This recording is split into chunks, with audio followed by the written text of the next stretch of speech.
এই তিন ধরনের ঘরে যে কোনো সময় আল্লাহ তাআলার আযাব নাজিল হতে পারে। মহান আল্লাহ তাআলা এই তিন ধরনের ঘরকে অপছন্দ করেন। এই তিনটি জিনিস যে ঘরে থাকবে আল্লাহ তাআলা ওই ঘরকে অভিশপ্ত বলেছেন। প্রিয় দর্শক, অবশ্যই ভিডিওটি সম্পূর্ণ দেখবেন এবং আপনার ঘরে এই তিনটির কোনোটি আছে কিনা অবশ্যই সতর্ক হবেন।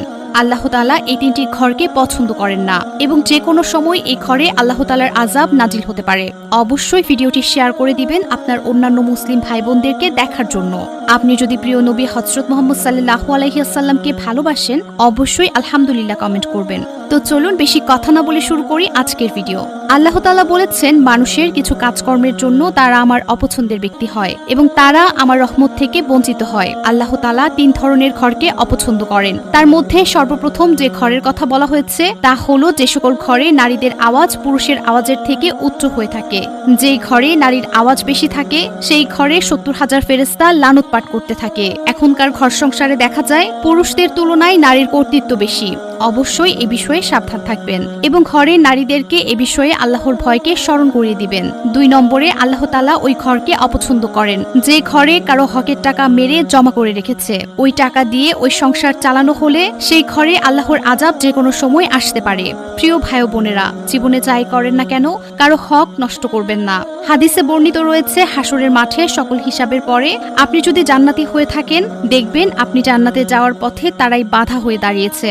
দুনিয়াতে আপনি যাদের হক নষ্ট করেছিলেন এবং আপনাকে যতক্ষণ ক্ষমা না করবে ততক্ষণে আপনি আল্লাহর জান্নাতে প্রবেশ করতে পারবেন না। ৩ নম্বরে আল্লাহ তাআলা ওই ঘরকে অপছন্দ করেন যে ঘরে মেহমান আসলে ঘরের মানুষেরা মন খারাপ করে থাকে।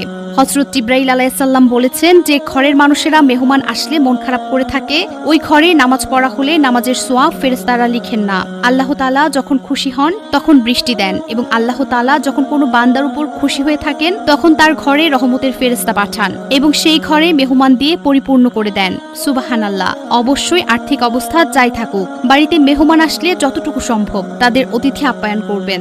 রিজিক নিয়ে চিন্তা করবেন না, আপনি রিজিকের জিম্মাদারি, কিন্তু রিজিকের মালিক মহান আল্লাহ তাআলা। অবশ্যই এই তিনটি ভুল থেকে নিজেরা সাবধানে থাকবেন এবং অন্যকেও সাবধান করবেন। বিশেষ করে বিয়ের চিন্তা যারা করছেন তাদের বলি, অবশ্যই বিয়ের আগে মেয়ে সম্পর্কে যাচাই বাছাই করে নেবেন। সৌন্দর্যের থেকে দিনদার মেয়ের গুরুত্ব দেবেন।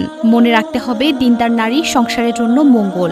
যে নারীর ভিতর ইসলামিক দিন নেই তাদের দ্বারা কখনোই সংসারের মঙ্গল আশা করা যায় না। প্রিয় নবী সাল্লাল্লাহু আলাইহি ওয়াসাল্লাম বলেছেন, ৩ শ্রেণীর নারীর জন্য জান্নাত হারাম হয়ে যাবে, অর্থাৎ তারা কখনোই জান্নাতে যেতে পারবে না। হাসরের ওই কঠিন মুহূর্তে আল্লাহ তাদের জন্য জান্নাতকে হারাম করে দিবেন এবং তাদের দিকে ফিরেও তাকাবেন না। প্রিয় দর্শক, কারা সেই ৩ শ্রেণীর নারী অবশ্যই আপনাদের জানা উচিত। এই ৩ শ্রেণীর ভেতরে আমাদের ঘরের মা বোন এবং স্ত্রীও থাকতে পারে, তাই অতি সতর্কতা অবলম্বন করবেন যাতে আমাদের ঘরের মা বোনেরা হাসরের ওই কঠিন দিনে বেইজ্জতি না হন। আল্লাহ তাআলা আমাদের সবাইকে হেদায়েত দান করুক এবং কিয়ামতের দিন জান্নাত লাভ করার তৌফিক দান করুক। আমিন।